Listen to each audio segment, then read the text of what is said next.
Namaskar.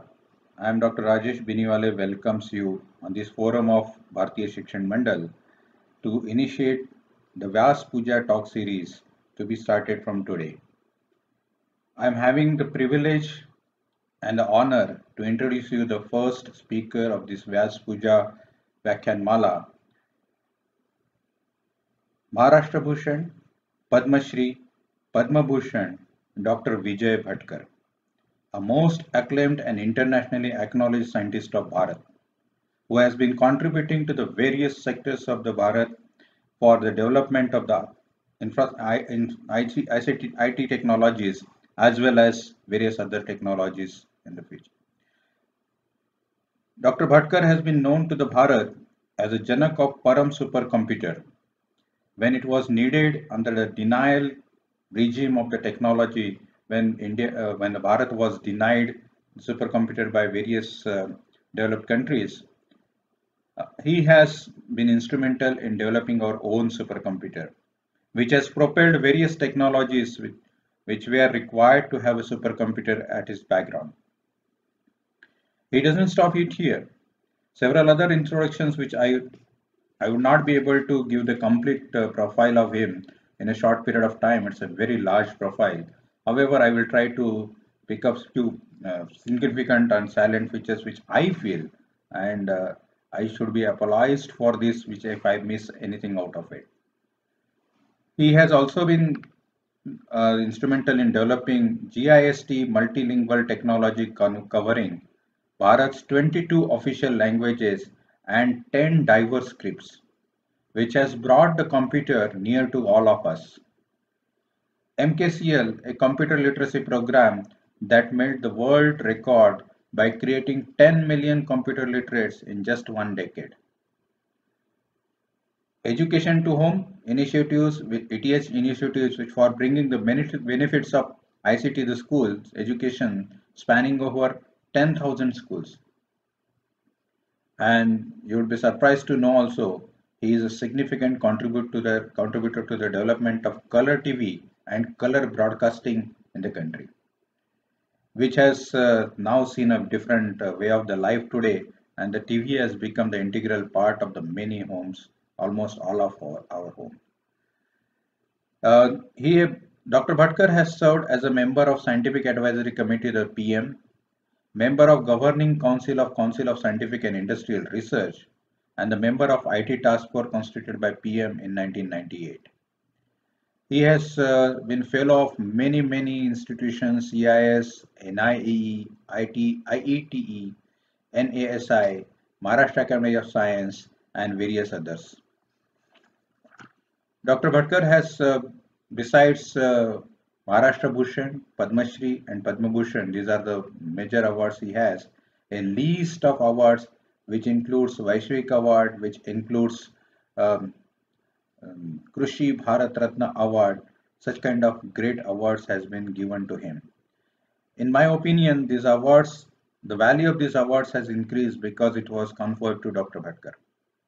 Dr. Bhatkar has been the chairman of Board of Governors of IIT Delhi and presently is the Chancellor of Nalanda University. He is also the chairman of various organizations including TAG, CDAG, member of TAG, and the chairman of Unnat Bharat Abhiyan. Unnat Bharat Abhiyan is a very major initiative where a lot of higher education institutes and colleges are being connected, and Dr. Bhatkar rightly steering that Unnat Bharat Abhiyan. Dr. Bhatkar has been known to contribute to the ICT and supercomputing. Also, he is a kind of a spiritual leader as well. I request Dr. Bhatkar to deliver the first lecture on this Vyas Puja talk series. Thank you. Dr. Bhatkar, please. आदरणीय मुकुल जी कानिटकर, भारतीय शिक्षण मंडल के सभी वरिष्ठ अधिकारी, मेरे सभी गुरुजन और सभी उपस्थित हजारों घरों में ये जो मेरा संभाषण होगा उसको सुनने वाले सभी विद्यार्थीगण, आज मैं एक बहुत ही आनंद महसूस कर रहा हूँ। एक आनंद की घड़ी महसूस कर रहा हूँ मेरे जीवन की कि आज मैं आपके सामने कुछ विचार भारतीय शिक्षण प्रणाली का और हमारे गुरु शिष्य प्रणाली का जो इतिहास रही है, जो परंपरा रही है, उसके बारे में कुछ विचार आपके सामने रखने वाला हूँ। कल गुरु पूर्णिमा थी। भारतीय शिक्षा मंडल के लिए ये तो बहुत ही महत्व का दिन माना जाता है। आज कल के दिन जो व्यास पूजा हुई है, व्यास पूजा का महत्व हमारे शिक्षण प्रणाली में, हमारे गुरुकुल पद्धति में बहुत ही, उसका महत्व ही नहीं तो महात्म्य में बहुत ही अहम रहा है। और उसके बारे में कुछ मैं आपके सामने मेरे जो विचार स्फूर्त तरीके से मेरे सामने आ रहे वो आपके सामने रखने की कोशिश करूंगा। कुछ विचार अंग्रेजी में तो कुछ विचार हिंदी में मैं आपके साथ शेयर करने वाला हूं। Friends, our civilization is a very ancient civilization। जो भारतीय परंपरा रही है, जो भारतीय संस्कृति का इतिहास हम जब देखते हैं, it has been one of the most ancient civilizations of the world। And this is very important for us to see that for thousands of years we do not know. I think the history being still rewritten as the new discoveries are coming before us.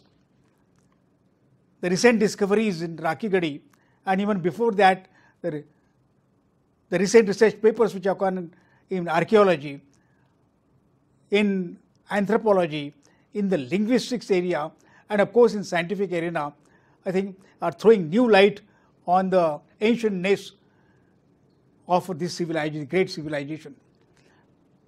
My dear students particularly, and I will say also teachers, that we had a glorious history of our culture, and we must appreciate that.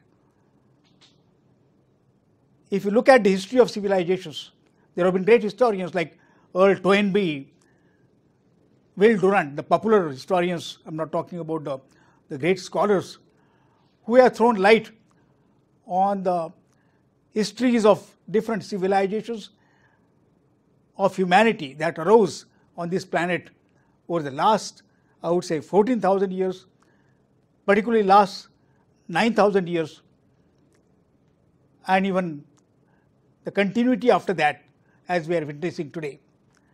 Friends, one observation which comes to my mind from the studies of these historians is that one of the earliest civilizations was the Vedic civilization which arose in this continent, or what we call as Bharat today. This one distinctive features of this civilization studies is that in succession from last 7,000 years, we had Sumerian civilization, we had Mesopotamian civilization, we had Egyptian civilization, we had the earliest the Greek civilization and the mighty Roman civilizations, and if we look toward the east, we had the Chinese civilization which was significantly influenced by India, by our great Bharat, Indian civilization, and of course consequently in the Japanese civilization and Korean civilization. If you look towards the west, if you really look to the Americas, we had the Mayan civilizations, and then we had also the ancient civilization, what we call the Incan civilization. Friends, these civilizations arose, they reached their peaks and they went off over the subsequent centuries. As the time, with the passage of time, they went off, and we cannot see now that they're sufficient the impact on the world today. This one, it is only the Indian civilization, if you really look at it, which still today is I think unbroken. He has an unbroken history of his impact even today. And one of the things to be noticed is that that this civilization is thriving and living and scintillating even today. The sign of this is that the Gurukul system, which emanated during the Vedic times and even before that, the Gurukul system of education still is a living system even today. And today I am going to speak on that kind of thing. Even today's modern contemporary civilization with the new subjects which did not exist at that time, the new pursuits of knowledge will not exist at that time, and the researches and innovation that is occurring today, there is still a living Gurukul Parampara in our education system. I have been working with several archaeologists. I have been exchanging my views or learning from them. Professor Vasant Sindhi of Deccan College, Professor Sudhakar Rane, who had written encyclopedic work on the various civilizations, particularly the Indian civilization, Dr. Bhushan Patwardhan of the UGC, and of course, from time to time, Mukulji Kanitkar, who have been reflecting on this civilization, on this particularly the education systems of India, and of course our Honorable Prime Minister who have been speaking on this, and also our Honorable HRD Minister Nishankaji, who have been speaking on it from on different occasions. Friends, the glimpse of this civilization, today I am talking about the popular terms. If you really look at it, the vast color television network which we have developed today, which has become now interactive, certain says, also this one on the internet, as we see it, this one, we see that several serials, which are popular serials which are going on today, and if you look at, for example, the serial Ramayana, which came several decades back from Ramananda Sagar, that serial is going on today, one of the most watched in the world.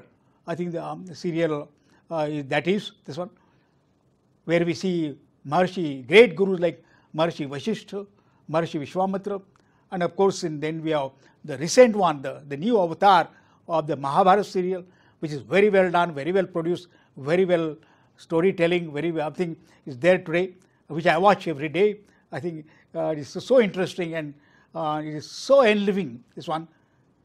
We see Maharshi Sandipani, and then the whole succession of gurus. So these serials of Ramayana, Mahabharata, and even before that the Puranas like Dev Ke Dev, Mahadev, and related serials or Vishnu Puran, I think we are observing the whole country, about 135 crores, and of course spanning across the world are watching these serials. So this shows the contemporariness of our civilization and of our culture. We call our nation as Bharat. It's very important.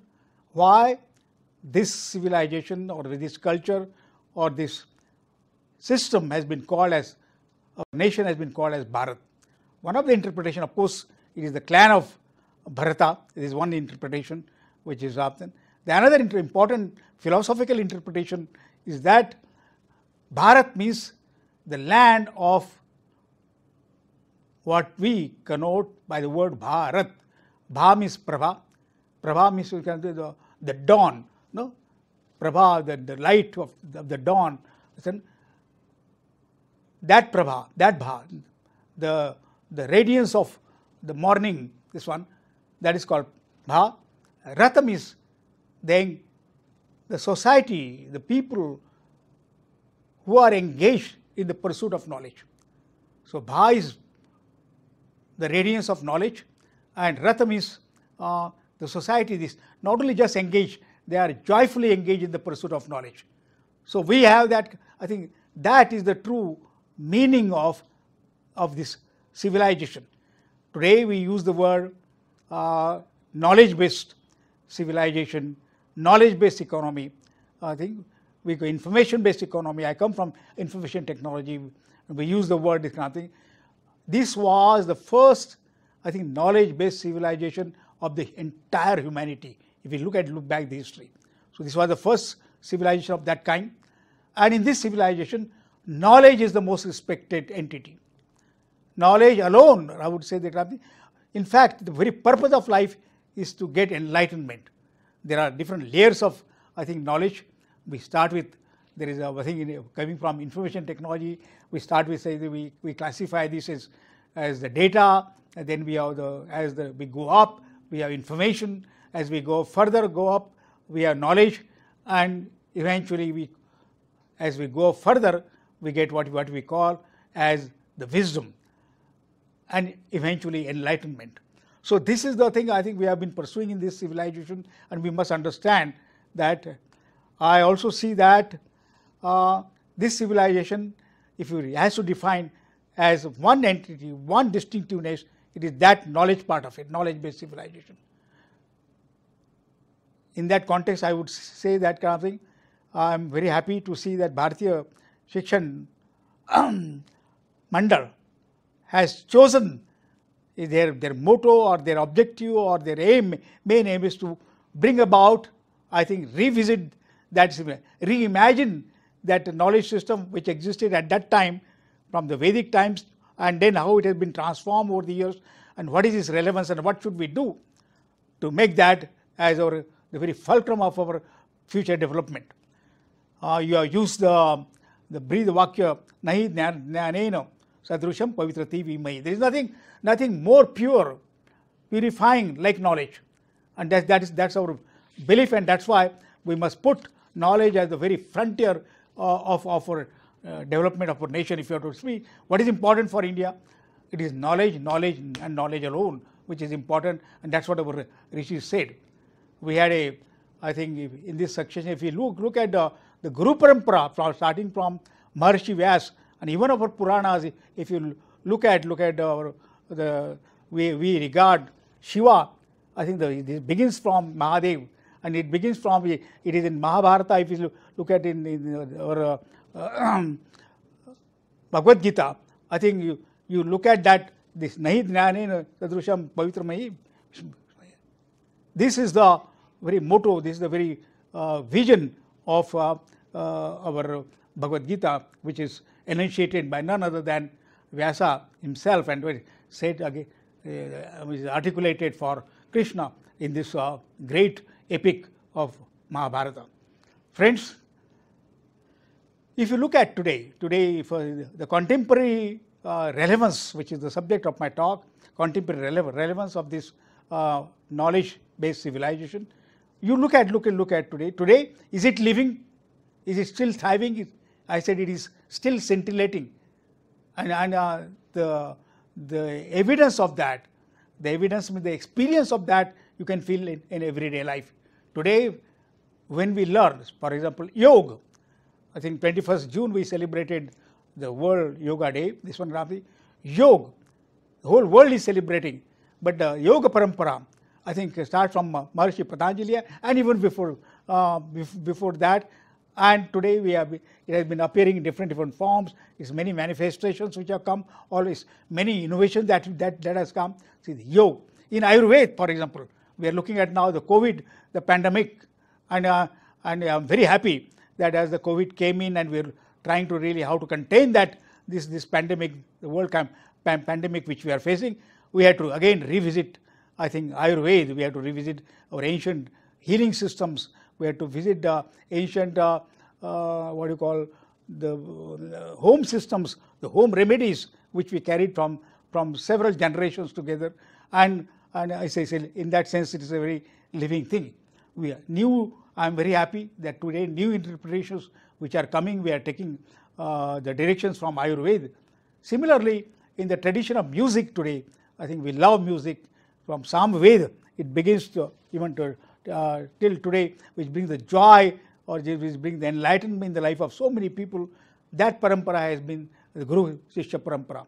Learning of Sanskrit, learning of even martial arts, the craft of warfare, all these things which we look at, I think the Arthashastra of Chanakya, I think there has been a Guru parampara, Guru Shishya parampara that has brought these systems to today. But the question is now, what is the future of the Gurukul system which we have nurtured, which we have lived with for several thousands of years? After coming of the several invasions from the 11th century onwards, this system got distorted.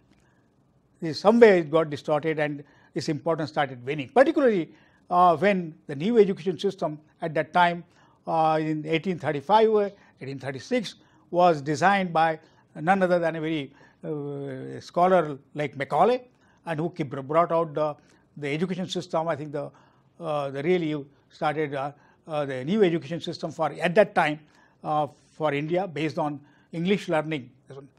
One of the things is that what Macaulay wanted to do was that if we have to rule, he came to the conclusion, of course we all know this kind of the conclusion, that if the Britishers have to rule, if the English people have to rule India for thousands of years, then the existing system of, I think, the culture, existing civilization or culture and system of education system must be destroyed and replaced by what is called not exactly the European system, but the interpretation of the Britishers that he had, that how India should be developed is by the English system, because they wanted to rule us, and they wanted to see that as long as the civilization or the culture is, I think, was immutable, I think is present, they will not be able to rule India or continue their rule for years together, years ahead. So he came out with the Macaulay system, what we know, and that Macaulay system started replacing our, I think, very ancient Gurukul system, the Guru Shishya Parampara. One of the things he did was, I think, as we all know, that he stopped funding of the Sanskrit Gurukulas or Sanskrits, I think, which had a state support, which had the supports of the kings and princes at that time from the ancient times. So he stopped that kind of thing. Slowly we started speaking English, and today's the Western system of learning system which we have today is the gift of Britishers to us, and is also, I think, certain things that we are today trying to reimagine what our education system. From 1947 this thought came, and there were several initiatives of redefining what our system should be. Several people have dwelt on this issue, and today we are going to relook at it. What do you see the Gurukul system in the contemporary terms today? This one, friends, we had several things. As I said, the Macaulay brought that in 1835, 36. Then we attained our freedom, and our first modern universities started taking shape in 1857. I think the year 1857 we know very well. I think it is etched in I think the history, this one. But at that time, the Britishers brought, I think, the new universities for India, modern universities, which were established in Kolkata, that became Calcutta or Madras, then Bombay, and in several cities of India. And the university system, which was nurtured in and developed in Europe, started taking shape in India. Today, if you look at India, from those days, to I think the sprawling, the Gurukul system at that time, till today, I think if you see, India has established, we cannot believe this, over 1,000 universities. When I was studying, there are hardly few universities in India. In fact, the school system was taking shape, I think, taking roots in India. I remember the words of Swami Vivekananda. Swami Vivekananda, when he was wandering across India, I wanted to, this one, before going to the US, he was wandering across, going to England and then to the US, and he saw that our children, the girls and boys, had to swim across rivers to reach the schools, that kind of I myself experienced this in my own village when my own friends and also the girls and boys who had to come to the primary school in my village, they had to swim across the river which was flowing near my village, this one. So this situation even today exists in Mali. There are single teacher schools. There are many schools, Ekal schools, which we have got. But I think if India is known for, I think the education system is that grand Gurukul system, which have given us the great gurus and also the great Shishyas in this over a passage of time. It is because of that our civilization has been kept alive, and also it has enhanced, it has been reinterpreted, it has been reimagined today. So today I was just referring to that we have the largest education system of India, of the world today, consisting of over close to 1,000 universities. There are hardly few. When I was I began my studies, my higher education in Amravati and in Nagpur and in Baroda and then the IIT Delhi and all that. There are very few universities at that time. Today we have 1,000. The network consists of the great, I think the central universities. There are great liberal universities in India. MS University, where I studied, once has been a liberal university, and then we have the IIT system, which began, I think, just before our independence. And we have 23 IITs, and we have IISERs, and we have Indian Institute of Science, and we have state universities, we have agriculture universities, we have defense universities. So large network has been established, and I am told that about 25 crore people, students, are learning in this system. 25 crore people out of the 135 crore population that we have today, one of the largest education system of. So it's so important. What is what are the roots of our education system? What is the purpose of our education system? Why universities are built? And we said that, I think, at that time, and again we said the education is for, I think, the liberation of mind. Some Gurudev Rabindranath Tagore talked about it. The purpose is, I think, we must be able to liberate our mind. So do we have the education of that kind? So this is a fundamental question. I'm extremely happy that Bharatiya Shikshan Mandal has taken this path. Of course, we followed largely the Western education system. And one of the things, I think, whatever the things which, of course, there is a good to will, I think, embrace that system. I'm not saying that we should embrace the novelty or the newness of what was developed over several, I think, the thousand years, the history of 1,000 years, I think, in Europe, and then the Britishers carried it to us, and today we have the system. But we also see the aberrations in this civilization has virtually, I think, this transformation which has been brought about, I think we are not happy about it. It was meant for the British rules, the Britishers to rule us for thousands of years, and we have been blaming Macaulay for that. But no more we can blame Macaulay. I think we must take some very positive steps, and there are many things which were done at that time. I remember over the years, I'm seeing the succession, the transformation which was brought by some many great thinkers from I think from Macaulay to the Woods Dispatch, to the Hunter Commission, to the Radhakrishnan Commission, which came after then, I think, just in 1948, Kothari Commission. We know the recommendations of Kothari Commission, and that has made a series of recommendations at that time, 1966, and we have the National Education Policy that came before us, and then, of course, the Yashpal Committee report, which came 2003, and the report of the National Knowledge Commission, which came before us, the Tandon Committee report in 2009, and today we are talking about the latest, I think, the incarnation of this is the committee which was set up by the government, current government, under the leadership of none other than Padma Vibhushan Kasturi Rangan, Dr. Kasturi Rangan, which is being discussed and been debated and discussed. And I'm sure, I think I know that Bharatiya Shikshan Mandal had made series of recommendations, had organized series of conferences on this subject, and giving the thought that what should be the nature of our education for the future as the India will emerge. The new India is emerging in the 21st century. If you really observe, our education system, I see the continuation, unbroken continuation of the Gurukul system, which still exists in many forms, as we are seeing today, and I am experiencing myself today, and as well as the new university education system that has emerged now, of which I think the crores of people, the millions of people, students are learning, not only from India, but they go all over the world. I think they are learning in this the current university education system. So my argument is that, my thinking is that we should look at a new framework for education, because this education has several challenges. It has not been able to solve the major problems of the humanity. I think yesterday, today, and it will not be able to solve tomorrow. For example, this pandemic that has come before us. the pandemic, and we don't know the very purpose of education and research itself.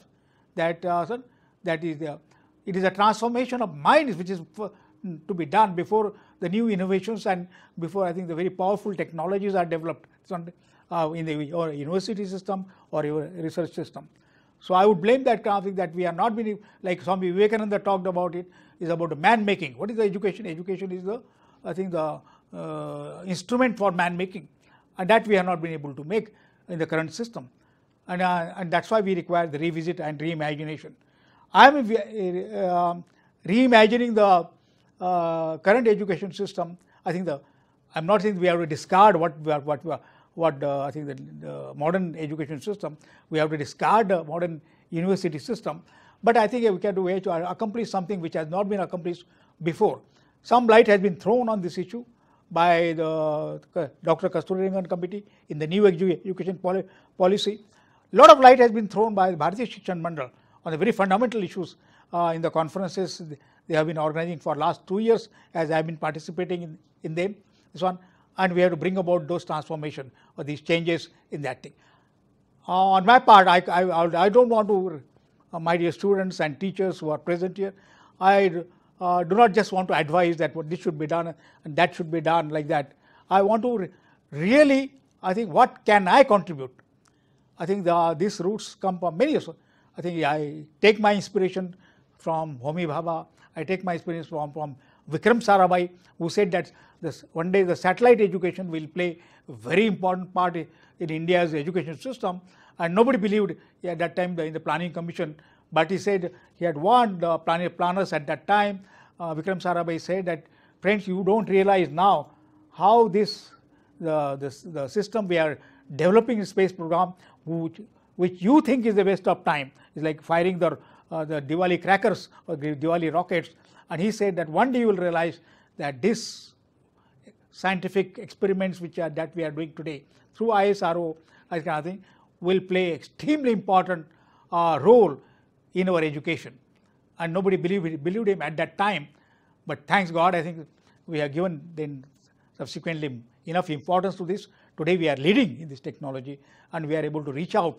Today we are able to communicate with each other through internet, through different means of, through satellite communication, through many means. I think DTH channels, what we are thinking, the education to home channels which we'll have, I think it is because of the dream, the envisioning of this system by great scientific minds today.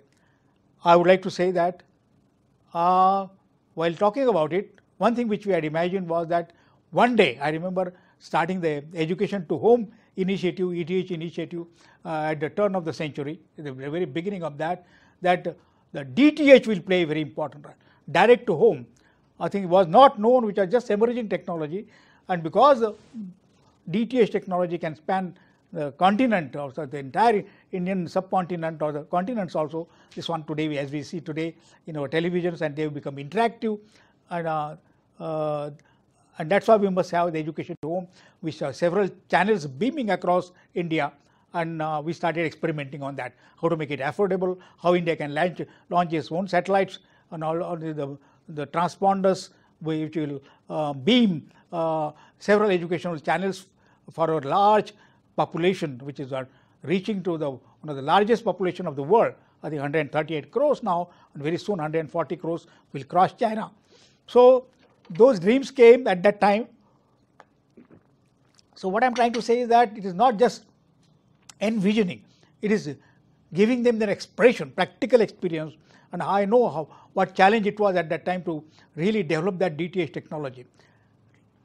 Developing India's own satellites, the launch system for that, I think set-top box that can reach to every home, the last mile, which is a big challenge on this one, and of course the internet which was spread across. Today we have built national knowledge network connecting all universities, most universities of India, and we have to upgrade that thing to the next level, and that efforts are going on, in which that NKN, other things, and what CDAC is trying to contribute, Center for Development of Advanced Computing, in which we had opportunity to develop India's first supercomputers, and now the next level of, I think, the great cloud-based infrastructure for, of course, beaming of including the educational content or educational infrastructure, which will be research infrastructure that would be required for tomorrow. So what I am trying to say is that it is not just visualization, and it must be practiced, it must be brought in. It is in this context I have been thinking of the future of university. Not only me, I have taken a lot of inspiration from this many thinkers, including Dr. Bhushan Patwardhan, who is now the deputy chairman of the UGC, and who has been given thought that reimagination of the future universities of India. What should be the future universities of India? And I have taken a lot of inspiration from him in this case, and I felt that the time has come that one side we must continue, and that has been our the steady part of our Indian civilization, continuation of the past, as well as embracing the future to be. This is one of the things. Our education system must be from technological perspective, must be a combination of both. I think what Professor Bhushan Patwardhan has called the Kulguru system is dominated by the vice chancellors. I think the leadership of the vice chancellors, which is the modern I think sign of the modern university frameworks, governance, and the Gurukul system, which is the informal system. There are many gurus in India, particularly in all tradition, whether it's in agriculture or whether it is in music, whether it's in yoga, it is in language learning, which are unbroken history of Ayurveda we are talking about in the context of the COVID, this one, 19. So there has to be the continuation of that and its re-emergence in the 21st century, as well as I think the development of the next generation universities. We are talking about top 500 universities. Why India doesn't have many names there? Of course, they started coming in, our Institute of Science, some of the IITs, the BHU, and BITS Pilani, and there are other private universities which are emerging, whom we are labeled now as the new universities of India, I think, and the 20 universities. And we, of course, we have a long way to go. This must be research driven, all that kind of things. So one thing is that we have to advance that. This must be backed by the technology. Today, I think we see, because of the COVID coming, I think the one positive side has been that we are all sitting in our homes. We are learning from homes. The universities are conducting lectures, the MOOC lectures, and we have developed this technology. We have been developing this technology or this framework for several years now. So one side this is going on, and another side, I think I also see that I'm able to connect to my great gurus. Able to connect my great guru, Guruvare Sakre Maharaj, from whom I learned Jnaneshwari, the great profound commentary on Bhagavad Gita. I'm able to connect to him. He is able to answer my questions, or he is able to give me, I think, the series of lectures on very, very important topics which form the foundation of the Vedic system itself. So this is the, so we have to reinterpret the Gurukul system today. I think in the sense of that Guru will be sitting in his ashram, but radiating his thoughts, teaching these thoughts across several learners across the world, not only in India, across the world. And I am seeing this in the Das form, I am seeing this in the yoga form, I am seeing this in Ayurveda as we conduct the World Ayurveda Congress, and we are getting prepared for that. So this has to be interpreted in that context. How should be the content creation? How the student communication should be, teacher communication should be, how we can create new environments, new virtual environments, what was discussed in the Vedic times. We live in the three systems simultaneously. I think very important. This is a prapanchik system, that is the practical system, as Vyavaharik system, as we see today as in the physical world, and it is also pratibhasik system. It is a system what we call today virtual system. The reality manifests in also the practical form and also the virtual form, and then eventually it manifests in the minds of the students, which are shaped by the great teachers, what you call the Paramarthik system. So it was imagined at that time. Today we are actually experiencing this possible in the virtual world. Tomorrow's virtual world, tomorrow's worlds will going to be very different. We are talking about the virtual reality, we are talking about the augmented reality, and we are talking about the mixed reality. It will be difficult to tell what is true and what is things, and one of the questions of the education system is that we have to understand what is the true nature of reality. That is the question of science. Is the fundamental question of this is the question of philosophy. This is the question of really to understand that nature, which can it be described in words? I think, or it's neti, it's not like this, not like that, and then you go to the kernel of the truth. So it is in that system. It is in this context I feel that we require innovators. We require. I think Einstein has said that imagination is more important than actually inventions. What he brought forth and got him the Nobel Prize. But he said that imagination, the correct imagination, and the correct imagination is possible only, I think, as we learn from the Vedic knowledge system, in the presence of the great gurus who have known that system. I think unless we are just not known as a piece of information or knowledge, but who has experienced that system, we require the great gurus like that. It is there, the succession of such gurus who have come in India, incarnated in certain things, and that's why in our system the maximum importance, more than God, is given to the gurus. I think no other culture, no other civilization, I think such importance has been given to the guru. We say Guru Brahma, Guru Vishnu, Guru Devo Maheshwara, Guru Sakshat Parabrahma. He is larger than the reality itself. That is the thing I think we students must understand, and we want that kind of thing, that they must become the next succession of gurus to carry on this nature, I think, understanding of this true nature of reality. Friends, as Bharatiya Shikshan Mandal is discussing on this issue and trying to promote what should be I think, trying to be, and imagine the future system. What is I say? I said that's why I brought I think the enunciation of Einstein, that is, imagination is more important than even invention. So we have to imagine. We are here assembled today across several homes. I think that I'm speaking to you from my office in Pune, and many of you are listening in different parts of Vidarbha, in Maharashtra, and of course Bharatiya Shikshan Mandal is reaching out to thousands of, I think, the students and teachers where I'm sharing my thoughts. So in this, my idea on this, the following day of the Vyasa Puja, which is very important, starting from the succession of Vyasa, we saw then Jagat Guru Shankaracharya, and then in Maharashtrian context, or the context people who are aware of the great contribution of the great profound interpretation of the Bhagavad Gita in Jnaneshwari form, the knowledge divine, and then of course that succession continues to Gulab Rao Maharaj, whom I think learned about him and published all his literature, and of course the current Guru Sakre Maharaj, who has interpreted this whole thing in and of course taught me.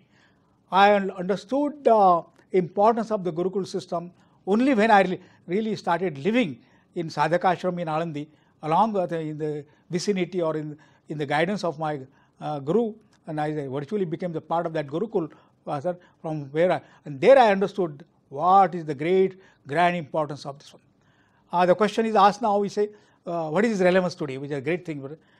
Today, I think I must say that kind of thing, even today, even the last century, I think the great systems as they emerged, for example, quantum mechanics as it emerged at the beginning of the last century, and there was a quantum mechanics interpretation, and which came by great minds, and then we had the students of them, learning from them, and then that's how the quantum mechanics got developed and spread across the world, which is giving the very, very altered view, which is a very enhanced view, which is the deep view of the universal reality.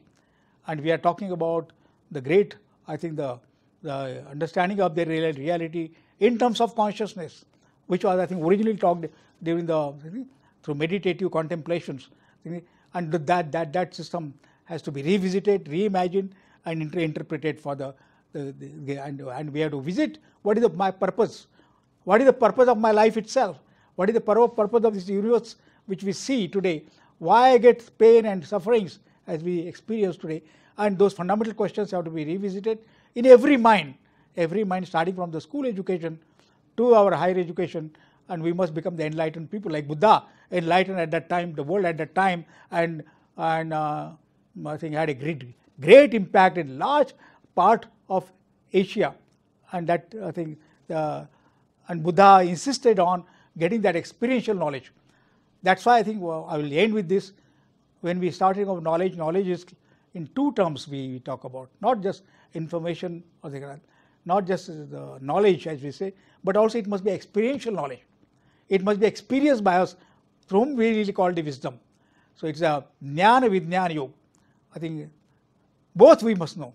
The spiritual knowledge, because without which I think the quantum mechanics has brought the importance of that. That experiential knowledge is very important of the thing. That as well as the modern contemporary knowledge, which is in the form of information, knowledge or discoveries which come in front of us. For what? For the ascent of the humanity, for the ascent of not only India, not only my part of my school or college or university, but the entire world. Because unless the whole world is educated, we have learned from COVID, it is kind of, it's not question of the whole, we have to embrace the whole world of humanity, including all beings, not only humans but also the all beings, without which this such challenges cannot be met. And that's why Saint Dhaneshwara called that Kami, He Vishwachi Majegara, the whole world is my family. He went further in I think what is now understood by quantum mechanics, the whole universe itself I have become myself.